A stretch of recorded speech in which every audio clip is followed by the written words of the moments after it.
24시간 여자만 밝힙니다. 남편까지 있는 이 여자를 잡아다 관계를 하려고 했는데 고려 충혜왕, 조선 연산군과 더불어 3대 쓰레기라 해도 좋을 것 같습니다. 사도태우는 결국 579년 7월 진지왕을 폐위시키고 자신의 손자 백정을 즉위시킵니다.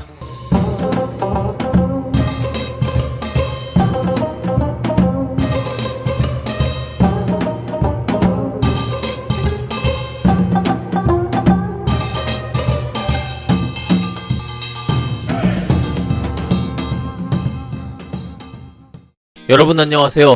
왕조중심 꿀국사 꿀입니다. 신라는 소지마립관과 지증왕 시절 다져놓은 내실을 바탕으로 법흥왕, 진흥왕 때 비약적으로 발전합니다.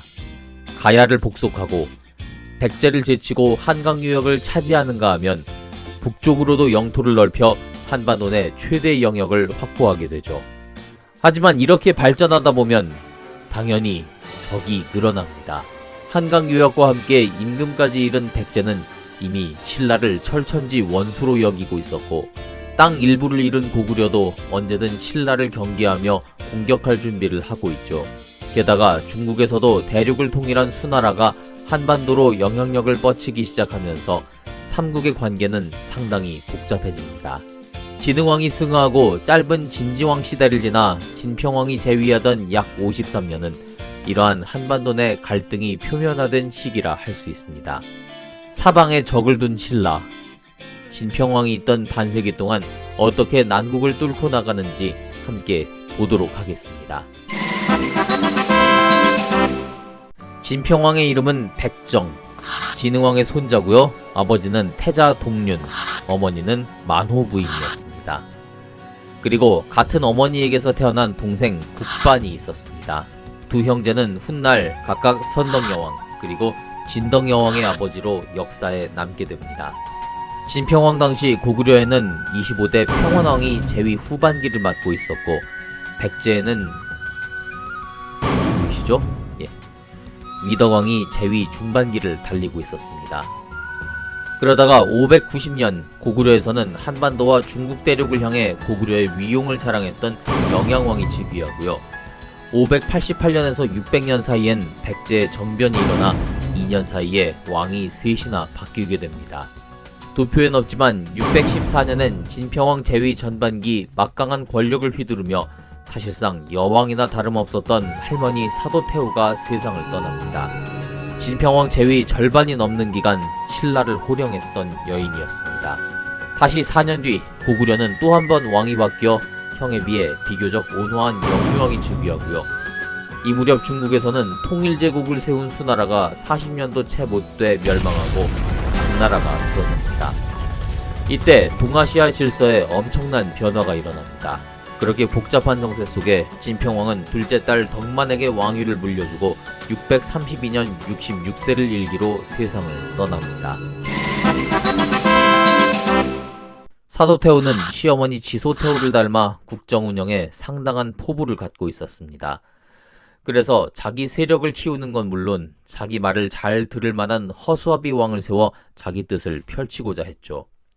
그 첫 번째 허수아비가 바로 진지왕이었습니다. 그걸 위해 남편 진흥왕의 시신 앞에서 왕자 금륜을 불러놓고 자기 측근인 미실과 지저분한 관계를 맺도록 시킨 거죠. 왜 그런겨? 미친겨? 하지만 양아치였던 진지왕은 막상 등극하자마자 자신 즉 사도태우의 말을 듣지 않고 24시간 미친 짓만 한 겁니다. 그래서 진지왕을 폐위하고 이번엔 진짜로 자기 말을 잘 들을 13살밖에 되지 않은 어린 손자 백정을 내세우게 된 겁니다. 사도태우는 진평왕이 즉위하자마자 자신의 친오빠 박누리부를 상대등에 임명해 국정을 맡깁니다. 이 누리부는 과감한 행정조직 개편을 단행합니다. 이전에 진흥왕 초기에 지소태우가 병부를 만들고 이를 화백회의에서 독립시켰다는 얘기를 한 적이 있죠. 그런데 지금 우리나라의 정치 조직 중에 국회와 국방부만 있다고 생각을 해보세요. 국정이 당연히 불균형하게 흘러가겠죠. 국방을 다루는 부처가 있는 것처럼 다른 정부 부처도 있어야 합니다. 누리부는 581년 인사행정을 담당할 위화부를 설치합니다. 조선시대로 치면 2조 정도 될 겁니다. 이어 583년엔 선박에 관한 업무를 담당할 선부를 세웁니다. 지금으로 치면 해양수산부 또 해군, 해경의 업무를 총괄한 것으로 보면 되겠습니다.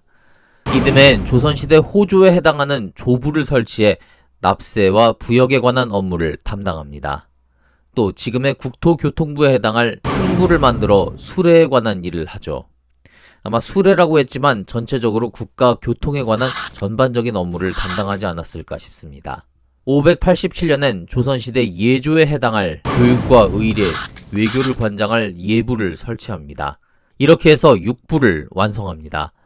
우리가 잘 아는 고려, 조선시대의 2호 예병형공과는 조금 다르지만 국정의 분야를 나눠 전문성을 강화했다는 점, 그리고 6부, 6조와 같은 조직들이 당나라의 삼성 6부제로부터 출발했는데 신라의 6부는 당나라 이전에 만들어졌다는 점에서 큰 의미가 있다 하겠습니다. 사도태후의 오빠 노리부는 진평왕 재위 초기 이와 같은 정부 조직을 완성하고 마지막 예부를 만든 이듬해 세상을 떠납니다.